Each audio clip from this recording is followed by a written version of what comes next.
नमस्कार दोस्तों, मैं आपका दोस्त राहुल कुमार आपके चैनल स्टडी विद राहुल में आपका स्वागत करता हूं। तो गाइस, आज हमारा टॉपिक रहने वाला है कि रेलवे ग्रुप डी की सैलरी स्लिप। अगर आपकी पोस्टिंग रेलवे ग्रुप डी में हो जाती है तो आपको इन हैंड पहली सैलरी कितनी मिलती है। तो गाइस, वीडियो शुरू करते हैं। इससे पहले अगर आप हमारे चैनल पर नए हैं तो आप हमारे चैनल को सब्सक्राइब कीजिए तथा हमारी वीडियो को शेयर कीजिए। तो गाइस, सबसे पहले मैं आपको बता देता हूँ कि रेलवे ग्रुप डी की जो जॉब होती है वो लेवल 1 की जॉब होती है। लेवल 1 की जो जॉब होती है जिसका जो ग्रेड पे होता है 1800 होता है। रेलवे के अंदर लेवल होते हैं, जैसे level 1, level 2, level 3, level 4, level 5, इस तरीके से। और लेवल 1 में जो ग्रेड पे होता है आपका 1800 होता है। और 1800 की जो बेसिक पे होती है वो होती है 18,000। तो सबसे पहले बता देता हूँ कि आपको जो बेसिक पे मिलने वाली है वो मिलने वाली है 18,000। जैसा आप देख सकते हैं, बेसिक पे आपको 18,000 रुपये मिली हुई है। इसके बाद में डियरनेस अलाउंस डियरनेस अलाउंस बोलते हैं डीए। डीए क्या होता है? उस टाइम जब मैं लगाता था उस टाइम 17% था, 17% था, जो कि बढ़कर अब 31-31% हो गया है। मतलब दुगुना समझ लीजिए। आपका थोड़ा बहुत बस कम है, क्योंकि 17 दूनी 34 होते हैं, 34 से थोड़ा बहुत कम। इस प्रकार आपको जो है ना, जो डीए 3600 मिल गया है, 3060 मिल गया है, अब ये बढ़ के कम से कम आपका 5700-5800 हो जाएगा। तो इस प्रकार आप यहाँ देख सकते हैं कि आपकी जो सैलरी है वो बढ़ने वाली है। मतलब 3060 की बजाय अब जो है आपको 5700-5800 रुपये मिल जाएंगे करंट में इस टाइम 5700-5800 आसानी से मिल जाएंगे।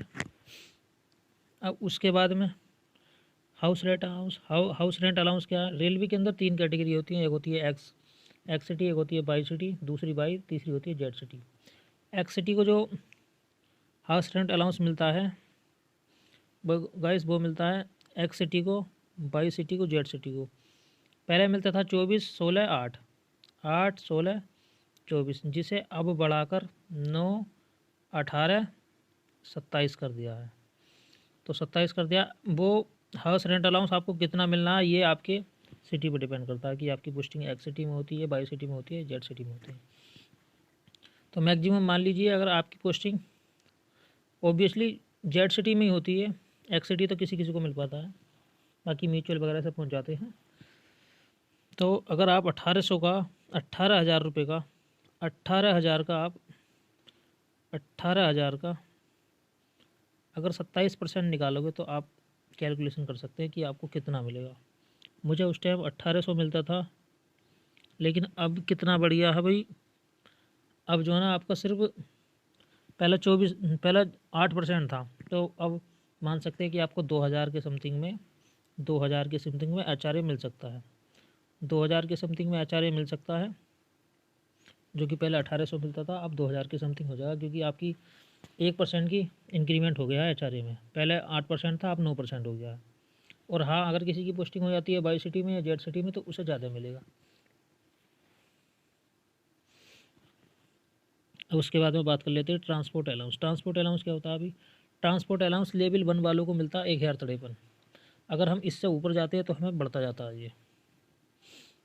अब इसके बाद में बात कर लेते हैं national holiday allowance. National holiday allowance क्या होता है? रेलवे, अगर आप छुट्टी के नेशनल हॉलीडे के अंदर आप अगर ड्यूटी करते हैं तो आपको जो है ना ग्रुप डी वालों को 384 रुपये मिलते हैं। 384 रुपये मिलते हैं। अगर आपकी नौकरी बड़ी होती है तो ये आपको पैसे ज़्यादा मिलते हैं। तो ग्रुप डी के अंदर 384 मिलते हैं। अब देखो, ट्रेवलिंग अलाउंस जिसके कारण मेरी इतनी ज़्यादा सैलरी आई थी वो ट्रेवलिंग अलाउंस के कारण हुई थी। होता क्या है, जब आपकी शुरू में पोस्टिंग होती है तो आपको ट्रेनिंग के लिए भेज दिया जाता है, और जब आप ट्रेनिंग में जाते हैं तो आपको 500 रुपये पर डे के अनुसार मिलते हैं। 500 रुपये पर डे के अनुसार मिलते हैं, तथा ये आपका जो टीए मिलता है ये 15 दिन से अधिक नहीं मिलता है, 1 महीने में। तो मेरा फुल टीए बना था ये, और मेरा ये टीए था वो ऐसा था कि मेरा जो ना, ये देखो 14,550 है।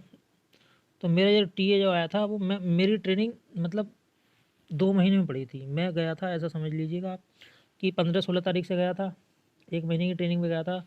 तो 15-16 तारीख से मेरा 15 दिन हो गए इस महीने के और 15 दिन हो गए उस महीने के।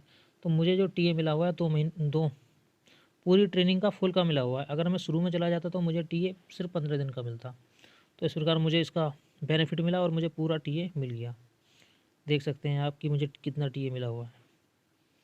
इसके बाद में गाइस, मुझे क्या मिला हुआ अभी, हार्डशिप अलाउंस मिला हुआ है और ड्रेस अलाउंस भी मिला हुआ है। ड्रेस अलाउंस यहाँ पर कटिंग है। ड्रेस अलाउंस जो मिलता है रेलवे के अंदर 5,000 रुपये मिलता है एवरी ईयर। आपको 5,000 रुपये मिलते हैं, जो कि बड़ी बड़ी पोस्टों में मिलते हैं। जैसे स्टेशन मास्टर को मिलते हैं 10,000 रुपये, कुर्स गार्ड को मिलते हैं 5,000 रुपये। इसके बाद में आपको जो मेडिकल सुविधाएं हैं वो सारी मिलती हैं।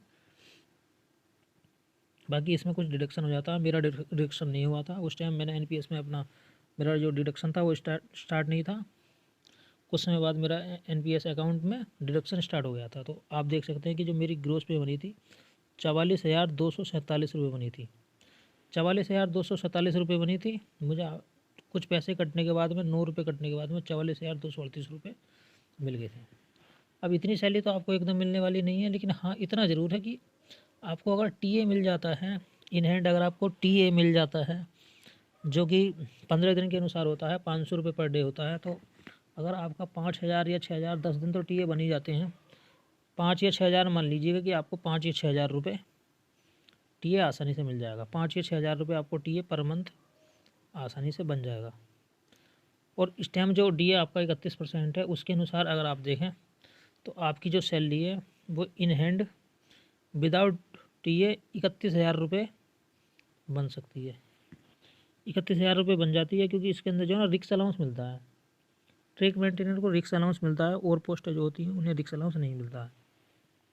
और अगर आप टीए हुए मिला के जो आपकी सैलरी आएगी वो इन हैंड 35 से 36,000 रुपये आ सकती है। मतलब रेलवे ग्रुप डी के अंदर जो लेवल फर्स्ट की पोस्ट होती है इतनी सैलरी कहीं नहीं मिलती है जितनी रेलवे अपने एम्प्लॉय को देता है। आप किसी से भी कंपेयर कर सकते हैं कि इतनी सैलरी किसी भी एम्प्लॉय को मिलती ही नहीं है किसी और डिपार्टमेंट में जितनी रेलवे एम्प्लॉय को मिलती है।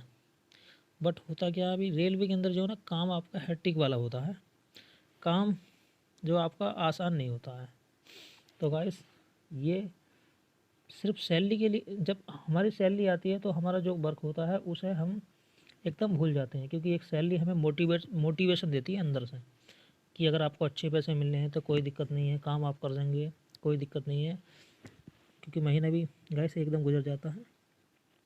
तो आज का जो हमारा वीडियो था वो सिर्फ उन बच्चों को मोटिवेट करने के लिए था जो बच्चे ग्रुप डी के पेपर की आस में हैं, कि आपको अगर आपकी पोस्टिंग ग्रुप डी में हो जाती है तो आपको 35 से 36,000 रुपये बिल्कुल श्योर हर पोस्ट पे मिलने हैं। लेकिन रेलवे की कुछ पोस्ट ऐसी होती है जिनमें आपको 40,000 रुपये तक ग्रुप डी में मिल जाते हैं। और बाकी देखो प्रमोशन तो होता ही होता है। ट्रिकमैन में इस टाइम प्रमोशन नहीं है, बाकी जो और पोस्टें हैं उनमें अच्छा खासा प्रमोशन है। तो गाइस आपका जो पेपर है, देखिए सरकार ने बता ही दिया है कि इस बार अब एक नया झमेला कर दिया है कि यार ग्रुप डी के अंदर भी दो पेपर, मतलब प्री अलग से होगा, उसके बाद मेंस भी अलग से होगा। मतलब ग्रुप डी करवा रहे हो या फिर एक तरीके से पीसीएस बना रहे हो, मेरे समझ में अब तक नहीं आया यार। लेवल ग्रुप डी का लेवल फर्स्ट है और उसके बावजूद भी आप दो पेपर करवा रहे हो। मतलब ये तो एक तरीके से देखा जाए तो ऐसा सिस्टम हो गया जैसे, मतलब नौकरी एकदम आसानी से मिल जाएगी वो अब और ज़्यादा हार्ड कर दी। मतलब पहले भी रेलवे 5 साल से पहले नौकरी देता ही नहीं है, अब तो 2 पेपर होएगा तो और ज़्यादा टाइम लगाएगा। तो गाइस बस आप अपनी तैयारी करते रहिएगा, बस मोटिवेशन रोज़ लेते रहिएगा। जो सैलरी मिलेगी आपको वो कम से कम 35-36 हज़ार रुपये मिलेगी, प्रमोशन भी अच्छा खासा हो जाता है। आप अपनी तैयारी को बेहतर से बेहतर बनाइए जिससे आपको अच्छी से अच्छी जॉब मिले। गाइस तो मिलते हैं नेक्स्ट वीडियो में। जय हिंद, जय भारत।